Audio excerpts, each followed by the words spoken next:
Here's another interesting fact about the Gleason's map. This part of the map mentions a perpendicular barrier of ice, also known as the ice wall. Antarctica was discovered about 200 years ago, but it took almost 100 more years to be able to reach and explore it. Gleason already talked about this in his map at the end of the 19th century.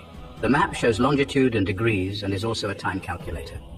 The shapes of the continents and landmasses seem to be accurate or close to reality on this map because it needs to be precise for the time calculator to work.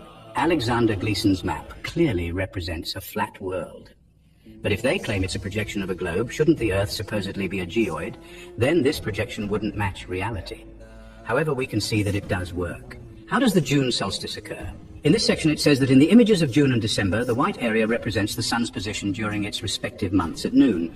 This shows the sunlight within the Arctic Circle for 24 hours. Starting on June 21, the sun moves around the tropics in a spiral, widening each day until it reaches its destination at the southern or outer solstice on December 21. Here it clearly states that the sun moves, not the Earth. On the other side, to the right, it mentions the December solstice. On December 21, the sun moves around the Tropic of Capricorn, and during the day, it lights up the southern part of the Earth, from the Arctic Circle to part of the Antarctic ice.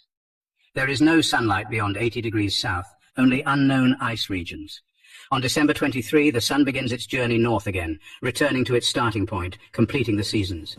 This is the cosmology of the flat, not spherical world. We can clearly see and better understand how the sun and its light move over the Earth with this map.